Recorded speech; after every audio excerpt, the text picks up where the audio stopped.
Assalamualaikum warahmatullahi taala wabarakatuh. Selamat datang kembali di channel Pixie Cerita Horor. Untuk kisah kali ini masih ada sebuah kisah lanjutan dari kisah Bang Pian yang diambil dari tulisannya Untung Prasetyo. Sebuah kisah yang berjudul Penipu Berkedok Orang Pintar. Dan untuk seperti apa kisahnya, mari kita masuk ke ceritanya. Bang Pian, itu ada apaan sih? Kok ada suara yang teriak-teriak di rumahnya Basri? Ujar Intan yang merasa khawatir tentang apa yang terjadi di rumah tetangganya itu. Ya mana abang tahu, lagi latihan drama kali, bakal 17-an. Jawab Bang Pian sambil terus menggosok batu cincin berwarna hitam yang baru saja didapatkannya dari seorang teman. Coba liatin bang, kayaknya itu yang teriak-teriak tamunya Basri deh, bukannya Mas Budi. Balas Intan sambil terus memperhatikan ke arah rumah kontrakan yang berjejer rapi. Rumah kontrakan yang ditempatinya. Kenapa sih? Ya mau teriak-teriak kek, dia nyanyi kek, mau salto kek. Itu kan urusan pribadinya dia, kagak boleh ikut campur, you know. Balas Bang Pian sambil menyeruput kopi hitam kesukaannya. Akan tetapi baru saja Bang Pian menaruh cangkir kopinya di atas meja, Intan tiba-tiba saja berdiri dan berjalan ke arah suara keributan yang sedari tadi didengarnya. Bang Pian yang terkejut pun langsung berdiri. Ia berjalan ke arah depan rumahnya untuk melihat apa yang akan dilakukan oleh istrinya. Tuh, lah, dia ngebirit balik pulang, seru Bang Pian sambil tersenyum ke arah istrinya. Kamu mau ngapain sih sayangku? Hah, mau jadi wasit keributan? Ujar Bang Pian kepada Intan. Setibanya Intan di teras rumahnya. Bang, tolongin itu bang, kasihan Mas Budi, dia dikeroyok sama 3 orang, mana badannya gede-gede banget lagi. Balas Intan yang sempat melihat apa yang sedang terjadi di rumah tetangganya itu. Dikeroyok gimana sih Neng? Ya katanya kan dia itu jagoan. Masa iya jagoan kalah sama 3 orang doang? Balas Bang Pian yang kembali duduk di kursi merah depan rumahnya. Si abang liatin dulu bang, kasihan itu Basrinya, udah nangis kejer dia. Paksa Intan yang akhirnya membuat Bang Pian beranjak meninggalkan kopi hitam yang sedang dinikmatinya. Sesampainya Bang Pian di depan rumah Mas Budi yang memang terdengar sedang terjadi keributan. Bang Pian pun langsung mengucapkan salam dan menyapa semua yang ada di dalam rumah kontrakan itu. Akan tetapi betapa terkejutnya Bang Pian ketika ia mendapatkan suara keras dari seorang pria bertubuh tambun dengan wajah yang terlihat memerah padam dan tatapan mata yang sangat tajam. Siapa lu? Jangan ikut campur masalah ini deh. Lu gue beri juga lama-lama, ujar seorang pria bertubuh tambun itu sambil menunjuk-nunjuk ke arah Bang Pian. Bang, udah bang, ini bukan urusan abang. Mendingan abang jangan ikut campur deh, nanti urusannya malah makin ribet. Ibu salah seorang yang duduk sambil memegangi kaos pemilik rumah kontrakan tersebut dengan sangat erat. Wah, budak nih kayaknya, orang gue udah bilang pergi, masih aja ngerongkok aja lu di sini, saus seorang pria bertubuh tambun itu sambil melangkah keluar menghampiri Bang Pian. Dan tanpa basa-basi lagi, lelaki tambun itu langsung melayangkan tinjunya ke arah Bang Pian. Akan tetapi di sini Bang Pian tidak sedikit pun bergeming. Ia langsung menangkap pergelangan tangan pria yang menyerangnya itu dan langsung memelintirnya ke arah belakang. Tidak hanya itu saja, Bang Pian yang terlihat sangat tenang sekali kala itu langsung menendang bokong pria tambun itu hingga ia jatuh tersungkur. Tidak tinggal diam, kedua teman pria tambun yang sudah jatuh tersungkur tadi langsung menyerang Bang Pian dengan ikut melayangkan pukulannya. Tapi buat Bang Pian itu bukanlah masalah besar karena Bang Pian sudah sering menghadapi berandalan-berandalan seperti ketika orang itu di tempatnya bekerja. Bang Pian yang merupakan seorang kepala keamanan di tempatnya bekerja adalah seorang yang sangat disegani. Walaupun terlihat biasa saja dan sering melucu, tapi teman-teman bekerja sudah tahu kualitas seorang Bang Pian yang memiliki ilmu dari khas orang Betawi. Bangun lu, jangan keluar-keluar doang lagu lu. Tadi udah kayak jagoan aja, seru Bang Pian yang sudah membuat orang-orang yang menyerangnya tadi terjatuh. Tanpa menjawab apa yang sudah dikatakan oleh Bang Pian, ketiga orang yang sedari tadi membuat keributan di rumah Mas Budi bangkit dan mulai pergi meninggalkan rumah kontrakan yang ditempati oleh Mas Budi dan keluarganya. Namun seorang pria bertubuh sedang dan rambut panjang yang juga mendapat tendangan di bagian perutnya itu berbalik arah kembali menuju ke arah Bang Pian. Dan ia berjanji akan melakukan pembalasan. Dasar bocah PA, pakai ngancem-ngancem lagi. Wah, gue tekuk jadi bongsai lu, seru Bang Pian sambil memandang tajam ke arah 3 orang yang berjalan sambil menahan sakit di tubuhnya itu. Terima kasih Bang Pian, untung ada Bang Pian. Tadinya saya mau sikat semua tuh, tapi bini saya Bang udah nangis duluan, ujar Mas Budi yang langsung keluar dari dalam rumahnya. Gigi lu tuh disikat biar bersih, balas Bang Pian yang membuat Mas Budi tersenyum malu. Emangnya lu pada ngapain tuh? Orang lagi hutang ya? Tanya Bang Pian penasaran. Enggak Bang, justru teman orang itu yang punya hutang sama saya. Malah saya diancem-ancem, hampir saja dianiaya, balas Mas Budi mengelak. Jangan bohong lu dah, lu besok-besok kalau sampai ada kejadian kayak gini lagi, gue kagak nolongin lagi deh, biar kata lu mampus sekalian. Udah kopi di rumah gue tinggalin lagi, seru Bang Pian yang lagi-lagi membuat Mas Budi terdiam sambil menggaruk-garuk kepalanya. Iya Bang, maaf, masuk dulu Bang, saya cerita yang lagi saya alami sekarang ini, balas Mas Budi yang langsung mengajak Bang Pian masuk ke dalam rumah kontrakannya. Jadi begini Bang ceritanya Bang, ujar Mas Budi yang mencoba menceritakan apa yang sebenarnya terjadi. Tunggu dulu, tunggu. Lu cerita yang bener ya, kagak usah ngarang-ngarang cerita lu. Ini bukan penulis, kalau lu bohong lagi, mending gue pulang. Rebahan di rumah sambil dengerin channel horor YouTube, ujar Bang Pian dengan tegas, sambil mengangkat cangkir kopi yang baru saja dibuatkan oleh Basri. Kalau begitu biar saya aja Bang yang cerita Bang, saut Basri membuat Bang Pian mengacungkan jempol tangannya. Menurut apa yang diceritakan oleh Basri, suaminya yang bernama Mas Budi itu memang dikenal memiliki ilmu kebatinan yang dapat membantu orang-orang yang sedang dilanda berbagai macam masalah. Sudah banyak orang yang datang ke rumahnya untuk meminta bantuan dan juga doa kepada Mas Budi. Mulai dari orang yang mau menjual tanah, mulai usaha dagang, hingga orang-orang yang terkena gangguan dari makhluk gaib. Namun di balik kemampuan yang dimilikinya itu, Mas Budi sudah beberapa kali mengalami nasib sial yang membuatnya harus berurusan dengan orang-orang yang baru saja dibuat tersungkur oleh Bang Pian. Hal itu terjadi lantaran Mas Budi terlalu banyak menjanjikan hal-hal yang bahkan dirinya sendiri tidak mampu untuk melakukannya. Awalnya Mas Budi tidak pernah meminta imbalan apapun dari orang-orang yang datang kepadanya untuk meminta bantuannya, dan bahkan menolak pemberian orang-orang tersebut dengan berbagai macam alasan. Akan tetapi seiring berjalannya waktu, Mas Budi dinilai dapat mengatasi banyak persoalan, mulai bersikap aneh dan juga cenderung membohongi orang-orang yang banyak kedatangan ke rumahnya kala itu.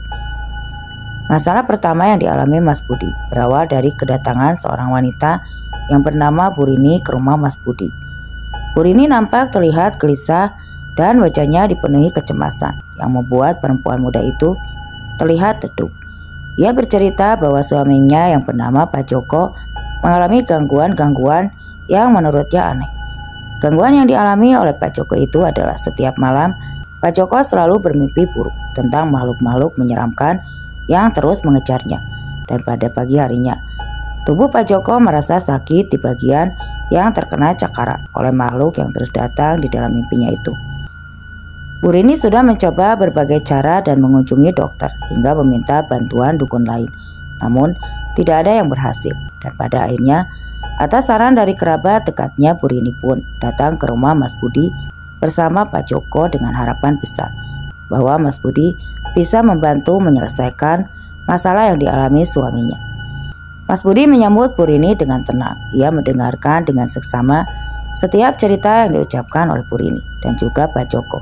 Dan setelah mendengar cerita tersebut, Mas Budi pun langsung mengusap punggung Pak Joko sambil membacakan doa-doa lalu menepuk-nepuknya. Selesai melakukan hal itu, Mas Budi pun membuat air doa untuk diminum dan juga dibuat mandi oleh Pak Joko. Singkat cerita, Pak Joko pun kembali lagi ke rumah Mas Budi bersama Bu Rini. Beliau menyampaikan kabar baik jika kini Pak Joko tidak lagi mengalami mimpi buruk yang sudah lama dialaminya dan sangat menyiksanya.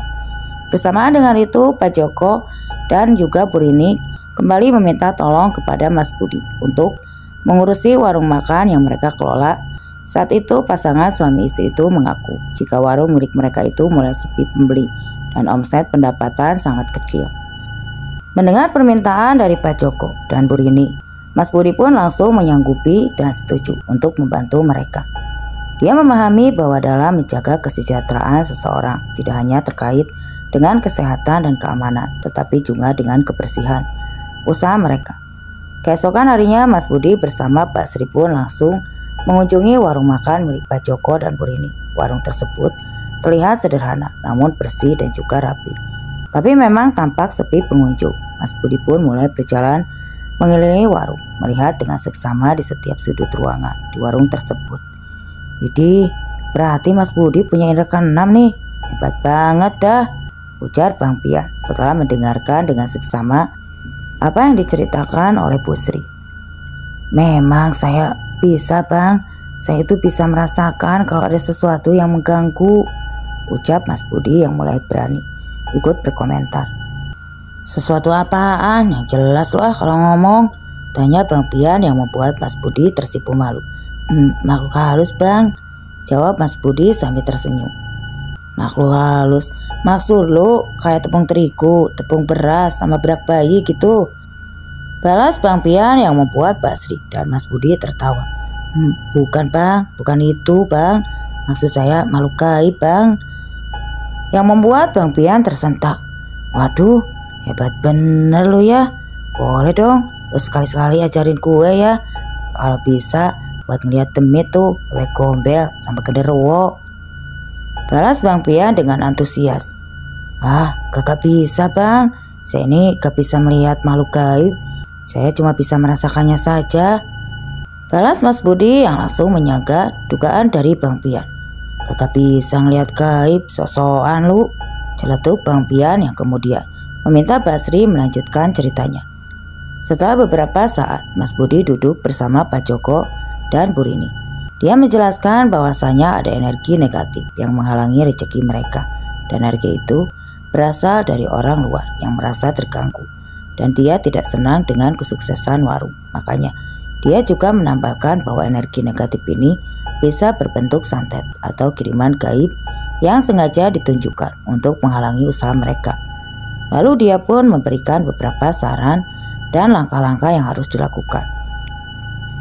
Pertama, ia menyarankan untuk membersihkan seluruh area warung dengan air yang sudah ia doakan, untuk menyemprotkan air tersebut ke setiap sudut warung.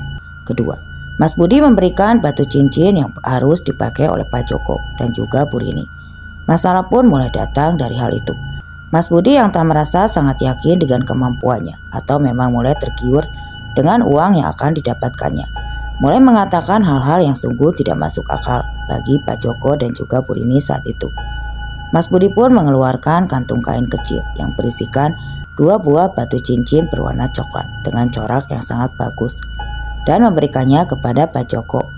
Pak Joko pada awalnya dan Bu Rini merasa sangat senang dengan batu cincin yang diberikan Mas Budi kepada mereka. Akan tetapi wajah Pak Joko seketika berubah pucat, soalnya dia tidak percaya ketika ia mendengar Mas Budi menyebut nominal harga batu yang telah dibelinya itu. Mengetahui juga harga batu yang diberikan oleh Mas Budi itu sangat-sangatlah mahal, Pak Joko pun merasa enggan untuk menerimanya. Namun Mas Budi bersikeras jika batu itu sengaja dibelikannya untuk Pak Joko dan juga Bu Rini, agar warung mereka kembali ramai pengunjung dan dagangan mereka selalu laris manis. Emang tuh batu harganya berapa Mas? Tanya Bang Pian yang merasa penasaran dengan apa yang diceritakan oleh Basri. Murah kok Bang, cuma 5 juta sepasang, balas Mas Budi yang membuat Bang Pian terkejut mendengarnya. Lah, 5 juta mah mahal Mas, nah timbang batu doang sampai jutaan, balas Bang Pian yang memang meragukan apa yang disampaikan oleh Mas Budi. Kalau 50.000 saya percaya dah, tapi kalau 5 juta kagak dah, kakak saya percaya itu, imbu Bang Pian yang mulai ingin berdiri dan berpamitan untuk pulang. Iya Bang, sebenarnya batu itu harganya cuma 20.000, tapi kan batu itu sudah saya poles, saya bentuk, ya totalnya habis 75.000, ujar Mas Budi dengan jujur, mengatakan berapa sebenarnya harga dari batu tersebut. Nah gitu dong, hampir aja gue tinggal pulang lu, balas Bang Pian yang kembali duduk dengan tenang. Tapi kan saya nggak pernah minta orang itu buat beli batu itu bang dengan harga segitu. Saya kan cuma bilang kalau batu itu harganya 5 juta supaya mereka tambah yakin saja bang, balas Mas Budi menjelaskan. Tapi mau bagaimana juga Mas Budi itu udah bohong, biar bagaimana juga, balas Bang Pian dengan tegas. Iya bang, saya tahu bang, tapi tujuan saya itu kan supaya mereka lebih yakin, dan keyakinan itu warung mereka itu lebih ramai lagi bang, ujar Mas Budi yang masih bersikeras dengan argumennya. Menurut Mas Budi, selain tidak pernah meminta uang untuk membeli batu itu, Mas Budi juga sudah menyarankan Pak Joko dan Purini untuk lebih sering bersedekah dan lebih sering mendekatkan diri lagi kepada Allah Subhanahu wa Ta'ala, memohon perlindungan dari berbagai macam bahaya dan juga kelancaran rezeki yang hanya kepada Allah yang Maha Kuasa. Tidak lupa Mas Budi juga memberikan beberapa amalan doa yang harus dibaca setiap hari sebelum mereka membuka warung. Nah, terus masalahnya di mana? Kan udah beres, tanya Bang Pian yang mulai penasaran. Masalahnya Pak Joko sama Purini sudah memberikan uang pada kami sebesar 2 juta bang, sebagai pengganti dari batu cincin yang mereka pakai itu, balas Bu Sri menjelaskan, menjawab pertanyaan dari Bang Pian. Lah terus uangnya kalian terima? Tanya Bang Pian yang langsung disambut anggukan kepala oleh keduanya. Lah terus? Tanya Bang Pian lagi yang semakin penasaran. Tapi karena warungnya tidak kunjung ramai dan malah tutup, akhirnya Purini dan Pak Joko datang lagi ke sini untuk mengembalikan batu itu bang. Tapi mereka juga meminta uang mereka dikembalikan karena mereka merasa sudah dibohongi, balas Basri dengan suara lirih. Tuh kan, kata gue juga, ribet kan urusannya, ucap Bang Pian sambil menghela napas panjang dan menggelengkan kepalanya. Iya bang, kita gak nyangka jadi seperti ini, balas Mas Budi dengan wajah tertunduk. Kan kita itu gak salah bang, orang mereka ngasih duit kok, kita itu kan bener gak pernah minta, balas Mas Budi yang masih bersikeras jika apa yang dilakukannya itu adalah tidak pernah meminta uang. Tapi sedari awal Mas Budi udah bohong, dan apapun itu yang kalau diawali dengan kebohongan ya pasti akan menjadi sebuah masalah Mas Budi, ujar Bang Pian sambil mencoba menjelaskan dari sudut pandang serta pemikirannya. Nah kalau orang yang tiga tadi siapa dia dah? Tanya Bang Pian yang penasaran. Ya itu juga orang yang minta uangnya dikembalikan bang, orang yang padanya gendut tadi yang pernah minta tolong sama Mas Budi, dan kejadiannya hampir sama dengan kejadian Pak Joko sama Purini, ujar Basri menjelaskan. Mas Budi ngerang lagi ya, berapa duit lagi tuh, berapa duit harga batunya? Tanya Bang Pian dengan tegas. Harga batunya saya bilang 30 juta bang, jawab Mas Budi dengan tertunduk lesu. Gue kata juga apa, jangan pernah ngarang-ngarang lu, bukan penulis, apa susahnya sih, lu bakal jujur. Lah terus bocah gendut tadi ngasih berapa duit ha? Tanya Bang Pian lagi dengan tenang. 2 juta bang, jawab Mas Budi lemah. Nah sekarang masih berapa orang lagi nih yang minta duit bakal balik? Tanya Bang Pian lagi.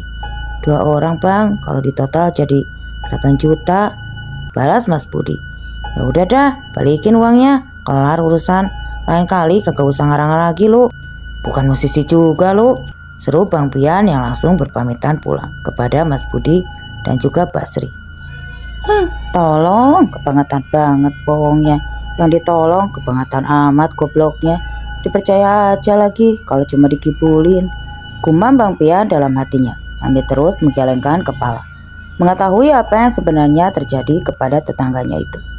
Sesampainya di rumah kontrakannya, Bang Pian pun langsung diberondong pertanyaan oleh Intan yang sudah lama menunggu Bang Pian pulang. Pada awalnya Bang Pian enggan menceritakan apa yang sedang dialami oleh Mas Budi dan juga Basri. Akan tetapi Intan terus mendesaknya hingga akhirnya, enak banget, abang aja gak pernah begitu, tapi apa benar Mas Budi itu juga punya kemampuan kayak abang? Tanya Intan yang membuat Bang Pian enggan untuk menjawabnya. "Hah, nanya mulu kayak pembantu baru," balas Bang Pian yang membuat Intan kembali melanjutkan menonton sinetron favoritnya selepas maghrib. Ketika Bang Pian sedang bermain bersama anaknya di dalam kamar, ia dikejutkan dengan suara ketukan pintu yang sangat cepat. Merasa yakin jika yang datang adalah Mas Budi ataupun Pak Sri. Bang Pian pun langsung meminta Intan untuk menjaga anaknya yang sedang asik bermain kala itu. Dan benar saja, malam itu Mas Budi kembali meminta tolong kepada Bang Pian karena ketiga orang tadi sempat dibuat Bang Pian tersungkur. Kini kembali lagi datang bersama beberapa orang lainnya. Mereka tetap meminta Mas Budi untuk mengembalikan uang mereka karena saat ini mereka membutuhkan uang tersebut demi biaya pengobatan salah satu dari keluarga orang-orang tersebut. Pada awalnya Bang Pian meminta agar Mas Budi untuk mengembalikan uangnya saja, tapi itu Mas Budi mengatakan jika uangnya sudah habis terpakai untuk keperluan keluarganya. "Saya itu mah kagak pingin ribut Bang, saya datang kemari buat kejelasin masalah yang terjadi saat ini," ujar sosok lelaki parubaya yang datang bersama ketiga orang yang tadi menyerang Bang Pian. "Saya meminta maaf atas kelakuan adik-adik saya dan saya harap kita bisa dapat solusi dari semua masalah ini," ibu sosok lelaki parubaya itu. "Iya, lagian saya juga sudah paham sama jalan ceritanya Pak. Nah, nanti masalahnya Mas Budi lagi kagak punya duit tuh. Nah, yang paling penting di sini adalah Mas Budi mau mulangin duit tuh. Nanti kalau dia udah gajian ya," balas Bang Pian sambil tersenyum. "Lagian kan semuanya bukan murni kesalahan dari Mas Budi Pak. Emang Mas Budi kagak pernah minta duit bakal mahar dari apa yang ia kasih itu," ibu Bang Pian yang membuat Mas Budi dapat bernapas lega malam itu. "Iya Bang, iya, kita tahu. Kita juga salah Bang. Tapi awalnya adik saya ini percaya banget sama Mas Budi. Nah, dia kan kagak enak kalau gak dikasih batu cuma-cuma. Apalagi harga batunya tuh katanya mahal banget Bang," balas sosok lelaki parubaya yang memiliki nama Pak Yusuf. "Adik saya mah memang bego Bang. Dia percaya aja kalau itu batu harganya puluhan juta. Padahal batu itu palingan harganya cuma 10.000 perak," ibu Pak Yusuf sambil tersenyum. "Iya Bang, nah maksud kedatangan kita ke sini pertama adalah mau meminta kejujuran dari Mas Budi agar jangan sampai ngulangin lagi perbuatannya itu. Itu jatuhnya sudah penipuan," ujar Pak Yusuf yang terus menatap tajam ke arah Mas Budi. "Lah, yang kedua saya mau minta tolong, saudara saya ini terkena semacam penyakit aneh dan perlu biaya pengobatan karena besok mau dibawa ke Kulon rencananya. Niatnya saya mau bawa ke pengobatan alternatif Bang. Kata dokter sudah nggak sanggup itu," ibu Bang Yusuf menjelaskan. Pak, maaf nih ya. Maaf sebelumnya ya. Ngomong-ngomong, saudaranya sakit apaan ya? Terus tinggalnya di mana?" tanya Bang Pian yang mencoba untuk membantu. "Kita tinggal di dekat kok Bang, masih daerah Pondok Petung di sini," Pak Yusuf menjelaskan. "Nah, ini saya coba bantu ya Pak. Nah, sekarang biar Mas Budi nyari pinjaman dulu, bakal ngebalikin duitnya. Nah, kalau boleh nih, ya kalau boleh ini mah ya, saya mau mau lihat dah keluarganya yang sakit. Ya barangkali saja saya bisa bantu," ujar Bang Pian yang disambut baik oleh Pak Yusuf dan juga membuat Mas Budi tenang. Setelah mendapatkan solusi atas segala permasalahan yang terjadi, Pak Yusuf pun pulang bersama Bang Pian dan juga ketiga orang yang tadi sempat merasakan beberapa kali pukulan dan juga tendangan dari Bang Pian. Walaupun begitu, Bang Pian tetaplah meminta Mas Budi untuk mencari uang malam itu juga untuk dikembalikan kepada keluarga Pak Yusuf. Sesampainya Bang Pian di rumah adik dari Pak Yusuf yang bernama Bu Siti, dia langsung merasakan energi hitam yang sangat kuat menyelimuti rumah tersebut. Rumah itu terasa dingin dengan aura suram, meskipun lampu yang berada di dalam dan di luar rumah menyala dengan terang.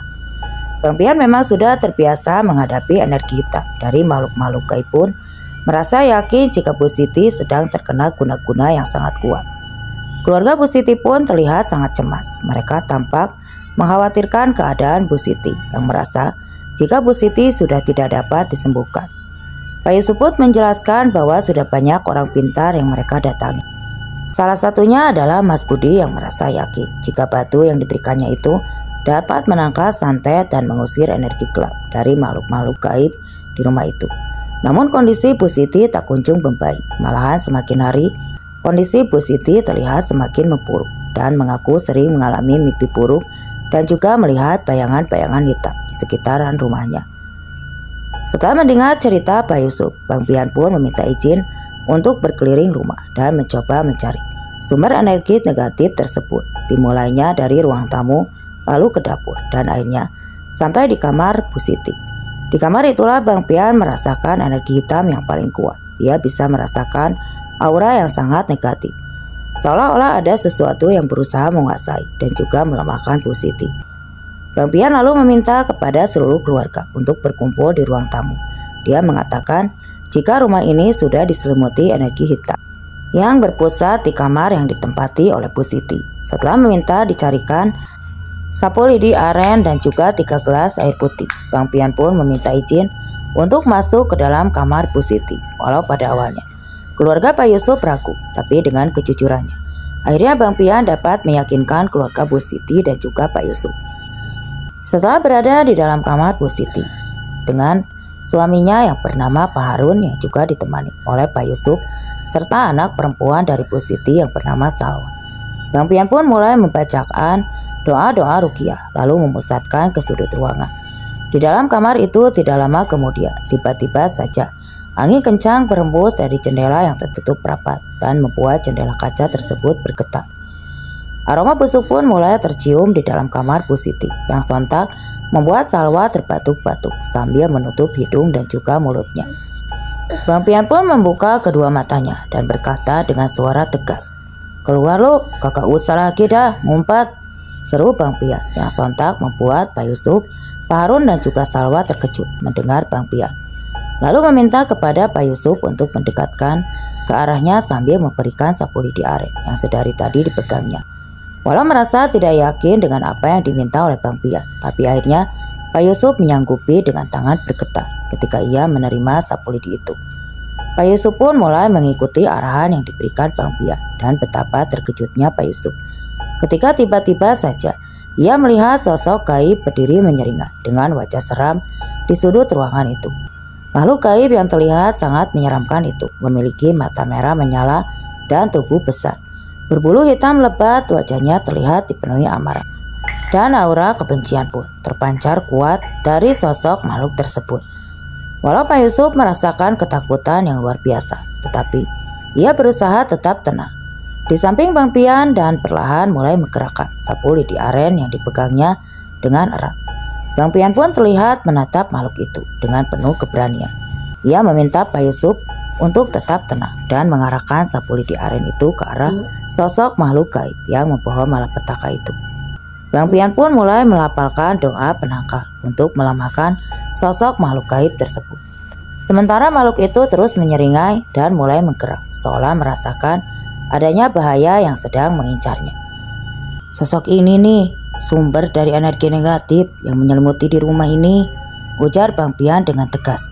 "Nah, sekarang Bapak pukulin dah, tuh, Bapak pukulin tuh makhluk keker yang sudah bikin adik Bapak sakit," imbu Bang Pian yang sudah mengunci energi dari sosok makhluk menyeramkan itu. Dengan sapu lidi aren di tangannya, Pak Yusuf pun mulai mengarahkan sapu tersebut ke arah makhluk gaib itu sambil membacakan ayat kursi sesuai apa yang diminta oleh Bang Pian. Sapu lidi aren yang juga sudah didoakan itu mulai membedarkan cahaya putih yang membuat keberanian Pak Yusuf bertambah. Tanpa ragu lagi, Pak Yusuf pun langsung memukuli sapu lidi aren di tangannya itu ke arah tubuh dari makhluk menyeramkan itu.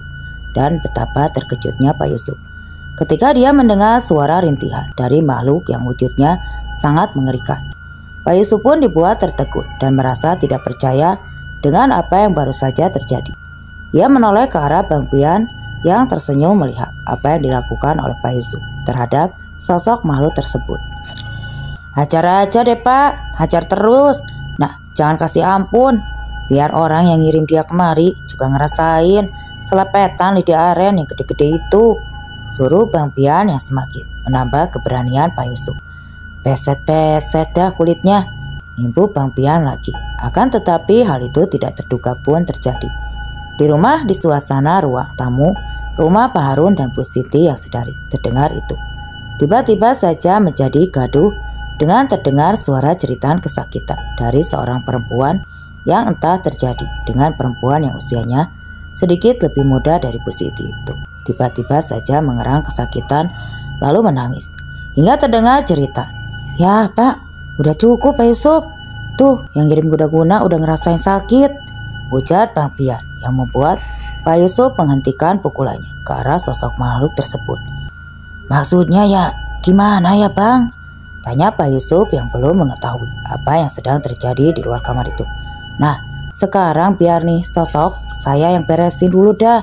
Ntar juga Pak Yusuf tahu," ujar Bang Pian menjelaskan. Tanpa menunggu lagi, Bang Pian pun mulai membacakan ayat-ayat suci untuk melemahkan sosok makhluk gaib yang memang sudah lama berada di dalam kamar Bu Siti. Suara Bang Pian terdengar lantang dan penuh keyakinan menggema di dalam ruangan, menghadirkan aura ketenangan dan kekuatan spiritual yang sangat besar. Makhluk gaib yang terlihat sangat menyeramkan itu pun tampak gelisah. Suara lantunan ayat-ayat suci membuatnya semakin melemah, seolah-olah ada kekuatan besar yang menekannya dari segala arah. Bang Pian pun terus membacakan ayat-ayat suci dengan khusyuk, tidak terganggu oleh reaksi makhluk tersebut. Pak Yusuf yang berada di samping Bang Pian merasa ketegangan di ruangan itu semakin meningkat. Ia bisa merasakan perubahan energi dari yang semula gelap dan menakutkan, perlahan-lahan menjadi lebih terang dan juga tenang.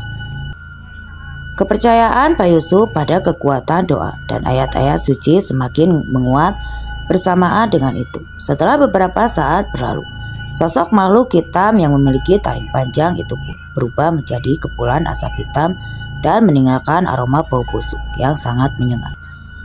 Bang Pian pun terdengar mengucapkan rasa syukur karena telah dapat menghilangkan guna-guna yang menyerang Bu Siti. Malam itu selesai dengan makhluk gaib yang menjadi biang keladi sakitnya Bu Siti. Bang Pian pun langsung membuatkan air doa dan meminta Pak Harun untuk membantu Bu Siti untuk meminumnya serta membasuh beberapa bagian tubuh. Pak Harun pun meminta segelas berisikan air doa tersebut dengan tangan bergetar. Ia membawa air tersebut ke arah Bu Siti yang masih terbaring lemah di tempat tidurnya. Dengan dibantu salwa lembut, Pak Harun mulai memberikan air doa itu kepada Bu Siti untuk diminum. Setelah beberapa tegukan, tampak Bu Siti perlahan lebih segar daripada sebelumnya. Pak Harun pun kemudian menggunakan air doa yang tersisa untuk membasuh dahi dan tangan kaki serta Bu Siti sesuai petunjuk dari Bang Pian. Setiap tetesan air menyentuh kulit Bu Siti tampak memberikan efek menenangkan dan menghilangkan energi jahat yang ada di dalam tubuh Bu Siti. Setelah tugasnya selesai, Bang Pian dan Pak Yusuf pun segera keluar dari kamar Bu Siti. Dan betapa terkejutnya Pak Yusuf ketika melihat ada tetangganya yang sedang terbaring lemah sambil merintih kesakitan di ruang tamu rumah Pak Harun. Bang Pian yang telah mengetahui apa yang menyebabkan perempuan yang juga tetangga terdekat dari Bu Siti itu terus mengerang kesakitan, hanya tersenyum. Dia sama sekali tidak mempedulikan apa yang sedang terjadi kepada perempuan itu. Namun pihak keluarga dari tetangga Bu Siti yang sedang kesakitan itu terus meminta kepada Bang Pian untuk menyembuhkan. Dan mau tidak mau Bang Pian pun pada akhirnya memenuhi permintaan tersebut sambil menasehati perempuan yang masih saja terus mengerang kesakitan itu. "Jangan diulangi, lagi-lagi sama tetangga mah yang rukun, jangan iri-irian, jangan pada dengki," ujar Bang Pian sebelum ia membuatkan air doa untuk perempuan tersebut. "Saya kapok Bang, tolongin saya ya, saya benar-benar kapok Bang," ucap perempuan itu dengan air mata yang jatuh bercucuran. Setelah meminum air doa yang diberikan oleh Bang Pian, kondisi perempuan itu pun mulai membaik dan setelah rasa sakit yang dideritanya menghilang, ia pun meminta kepada Pak Harun untuk melihat Bu Siti di dalam kamarnya. Tangis haru pun pecah ketika Bu Ima memeluk tubuh Bu Siti. Keduanya menumpahkan air mata seolah menyadari semua kesalahan yang telah mereka lakukan satu sama lain. Bu Ima pun terus meminta maaf kepada Bu Siti sambil memeluk tubuh Bu Siti. Hal yang sama pun terucap dari bibir Bu Siti yang juga meminta maaf kepada Bu Ima atas semua kelakuan buruknya selama ini. Setelah memastikan semuanya baik-baik saja, Bang Pian pun lalu berpamitan untuk pulang. Pak Yusuf yang tidak mempercayai dengan apa yang telah terjadi malam itu pun merasa sangat terharu dengan apa yang telah dilakukan oleh Bang Pian. Pak Yusuf dan juga Pak Harun tidak henti-hentinya mengucapkan rasa terima kasih mereka kepada Bang Pian. Mereka tidak menyangka jika sosok pria sederhana itu memiliki kemampuan luar biasa yang dapat menolong keluarganya. Semua pertolongan itu datangnya dari Allah, Pak. Saya mah kagak bisa apa-apa, ujar Bang Pian yang semakin membuat Pak Yusuf dan juga Pak Harun serta keluarganya kagum terhadap sosok Bang Pian. Untuk membalas apa yang sudah dilakukan oleh Bang Pian, Pak Yusuf pun mengajak ketiga adiknya yang sore tadi sempat bersih tegang dengan Bang Pian untuk mengantarkan pulang. Ketiga adik Pak Yusuf itu pun tidak lupa meminta maaf kepada Bang Pian atas perilaku kasar yang mereka tunjukkan kepada Bang Pian sore tadi. Ya, lain kali jangan begitu lagi, abang-abang. Biar bagaimana juga, kan abang-abang tahu. Jadi kalau kata saya mah, abang-abang kagak pas kalau abang marah-marah sama yang punya rumah. Lagian kan semuanya bisa dibicarakan baik-baik, ujar Bang Pian mencoba menasihati ketiganya. Sesampainya Bang Pian di rumah kontrakan yang diantar oleh Pak Yusuf dan ketiga adiknya, Mas Budi pun langsung bergegas menghampiri Bang Pian dan juga Pak Yusuf serta adik-adiknya, dan tanpa basa-basi lagi Mas Budi pun langsung mengeluarkan uang yang didapatnya dari pinjaman seorang teman. Malam itu juga dia mengembalikan uang itu kepada adiknya Pak Yusuf yang bernama Bang Hanif. Setelah membicarakan hal tersebut dengan penuh rasa ikhlas dan juga rasa bijaksana, Pak Yusuf dan juga Bang Hanif sepakat untuk memberikan uang tersebut kepada Bang Pian. Akan tetapi Bang Pian jelas menolaknya dan emosinya mulai terpancing atas hal itu. Apa-apaan nih? Kalau masih ada maksa saya panggilin lagi nih. Makhluk tadi biar pada nempel di badan lu semua, ujar Bang Pian yang membuat Pak Yusuf tertawa. Jadi gimana ini Bang? Saya kan juga harus memberikan rasa ucapan terima kasih ke abang, balas Pak Yusuf yang merasa agak malu karena Bang Pian dengan tegas menolak uang pemberian darinya. Begini aja deh Pak, biar sama-sama adil ya, biar pada redo. Mendingan uangnya balikin tuh sama Mas Budi. Mas Budi juga kagak sepenuhnya salah dalam hal ini kan, ujar Bang Pian dengan wajahnya yang terlihat teduh dan berwibawa. Nah, buat Mas Budi nih, ingat ya, jangan pernah ngarang-ngarang cerita lagi ya. Lu bukan penulis, pangkas Bang Pian yang memberi sedikit pembelajaran kepada Mas Budi. Dan cerita pun selesai. Oke teman-teman, itulah kisah yang saya bawakan kali ini. Sebuah kisah dari Bang Pian, dari tulisannya Untung Prasetyo. Terima kasih untuk yang sudah mampir dan hadir di channel ini. Wassalam.